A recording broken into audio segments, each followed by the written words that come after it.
एक गांव में एक बुढ़िया रहती थी। बुढ़िया बहुत परेशान थी क्योंकि उसका बेटा बीमार था। अचानक उसके तबीयत में और भी परिवर्तन आ रहे थे। बुढ़िया बेचारी उस गांव में अकेले ही रहती थी और उसका एक ही संतान था जो कि था उसका बेटा। बेटा बड़ा था, कामकाज करता था, लेकिन पता नहीं अचानक से उसके तबीयत में परिवर्तन आ गया और वह अस्वस्थ हो गया। बुढ़िया बेचारी बड़ा ही परेशान रहने लगी और सोचने लगी कि आखिर मेरे पुत्र के साथ अचानक यह सब क्यों हो गया। मैं तो इतना सुखी सुखी अपने पुत्र को लेके रहती थी, तो फिर मेरे साथ यह सब क्यों हो रहा है। इस तरह से बुढ़िया दिन रात परेशान में रहती थी। इधर वैद्य जी आते थे तो उसके पुत्र को देखकर उसको देते थे चिकित्सालय से दवाई लाके कि आपको ये खिलाना है, ये खिलाइए। बुढ़िया बेचारी परेशान कि मैं तो इसे सब कुछ दूंगी जिससे कि यह ठीक हो जाए, लेकिन मेरे पास तो पैसे ही नहीं हैं जो मैं वैद्य जी को दे सकूं। इस तरह से बुढ़िया परेशान रहने लगी, सोचने लगी कि यह सब कब तक चलेगा। इस तरह से दिन बीतता गया और बुढ़िया और उसके बेटे दोनों की ही जिंदगी मानो कि धीरे धीरे घटने लगी।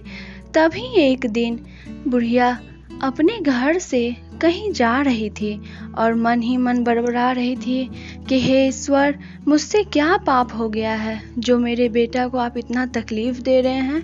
आखिर कौन माँ अपने बच्चे को तकलीफ में देख सकती है। इस तरह से करते हुए बुढ़िया आगे की ओर चले जा रही थी। तभी अचानक गांव में ही कुछ शोर शराबा हुआ। जब वह वहां पे गई तो देखा कि कुछ महिलाएं कुछ बच्चों को भोजन करा रही है। फिर क्या था, वहां पे गई और वह भी बैठकर भोजन का इंतजार करने लगी। तब वहां पे वह महिलाएं आए और कहा, माँ जी आप भी कुछ ले लीजिए, आप भी कुछ खा लीजिए।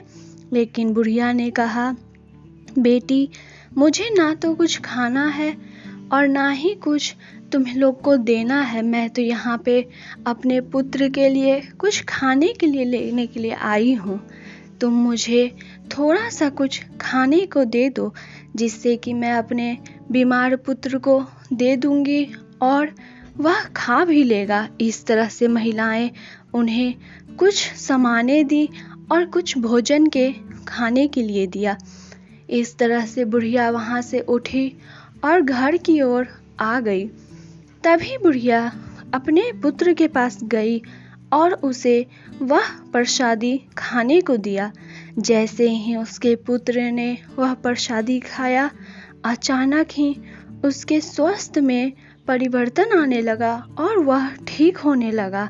इस तरह से बुढ़िया देखकर बड़ा ही आश्चर्य हो गई और दौड़ती दौड़ती उसी मंदिर के पास चले गई जहाँ पे वह महिलाएं भोजन करा रही थी। तब महिलाएं ने पूछा कि पुत्री, तुमने मुझे किस चीज का प्रसादी दिया था जिससे कि खाते ही मेरा पुत्र स्वस्थ होने लगा। तब महिला ने कहा कि आज बृहस्पतिवार है, मैंने विष्णु भगवान जी का पूजा किया है और उन्हीं के लिए खीर पूरी बनाया था जो कि मैंने आपको दिया था और उसी से आपके पुत्र धीरे धीरे ठीक हो रहे हैं। फिर क्या था, बुढ़िया बड़े ही अश्रु लेके आंखों में आगे की ओर आने लगी और कहा, हे प्रभु, मैं कितनी बुद्धिहीन हूँ। मैं तो आपके चरणों में बस यही बोलने आती थी कि मेरे पुत्र को ठीक कर दीजिए। मैंने कभी यह नहीं सोचा कि आपके चरण में जो भी आते हैं उसका कल्याण होना निश्चय है।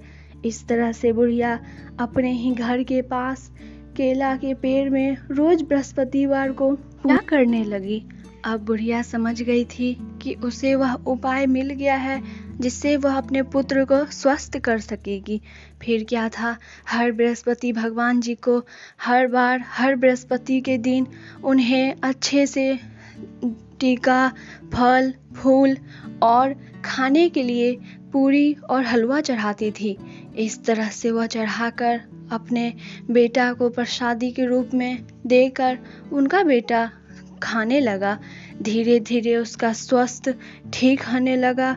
अब बुढ़िया बड़े ही खुशी खुशी रहने लगी कि यह चमत्कार आखिर प्रभु ने कर ही दिया।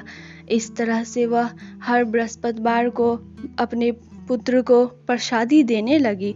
धीरे धीरे उसका पुत्र ठीक होने लगा, लेकिन एक बृहस्पतिवार बुढ़िया का स्वास्थ्य कुछ ठीक नहीं था और वह बृहस्पतिवार करना भूल गई, जिससे कि वह अपने पुत्र को प्रसादी नहीं दे सकी और उसका पुत्र फिर अस्वस्थ हो गया। इस तरह से बुढ़िया बहुत ही ज़्यादा अपने आप को कोसने लगी कि यह मैंने क्या कर दिया, आखिर अपने बच्चे के ही साथ मैंने इतना बड़ा अन्याय कैसे कर दिया। फिर क्या था, बुढ़िया फिर जैसे ही बृहस्पतिवार आया वह फिर से अपने मन और श्रद्धा से पूजा करने लगी। इस तरह से वह पूजा करती जाती और अपने पुत्र को प्रसादी खिलाती जाती, लेकिन उसका पुत्र पूरी अच्छे तरीक़ा से ठीक नहीं हो रहा था। फिर बुढ़िया ने भगवान को बड़े ही मन से पुकारा कि हे ईश्वर, आप मुझे प्रकट दीजिए, मैं अब अपनी ज़िंदगी से हार चुकी हूँ कि मैं यह सब क्या करूँ। तभी विष्णु भगवान जी स्वयं उनके मन में आए और कहा, माता, मैं तुम्हारे इतनी पूजा भक्ति भाव से प्रसन्न हुआ हूँ और मैं तुझे वरदान देता हूँ कि तू जो भी मांगेगी मैं पूरा करूँगा।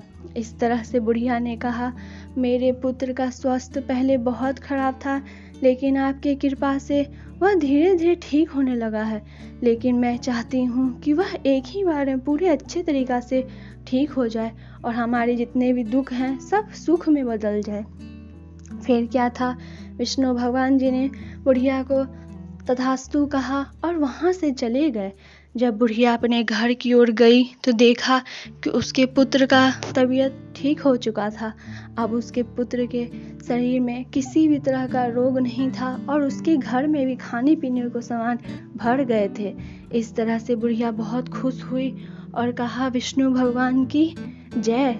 इस तरह से कथा पढ़ कर के बुढ़िया और सबको सुनाने भी लगी और कहा, जो यह कथा पढ़ते हैं या किसी को सुनाते हैं उन दोनों का कल्याण होता है। तो दोस्तों, आज का कथा यही था। आज बृहस्पतिवार है, आप सब मेरे कथे को ज़रूर सुनिएगा। मैं इसके पहले भी अपलोड कर चुकी हूँ, आरती भी कर चुकी हूँ, तो आपसे अनुरोध करूँगी कि आप मेरे सारे वीडियो को ज़रूर देखिएगा। आपको जो भी वीडियो मेरा पसंद आता है आप मेरे वीडियो को लाइक कीजिए। मेरे चैनल पर न्यू है तो प्लीज़ मेरे चैनल को सब्सक्राइब कर लीजिए। मैं इसी तरह की और भी न्यू वीडियो लेके आऊँगी। तब तक के लिए आपका बहुत बहुत बहुत बहुत धन्यवाद।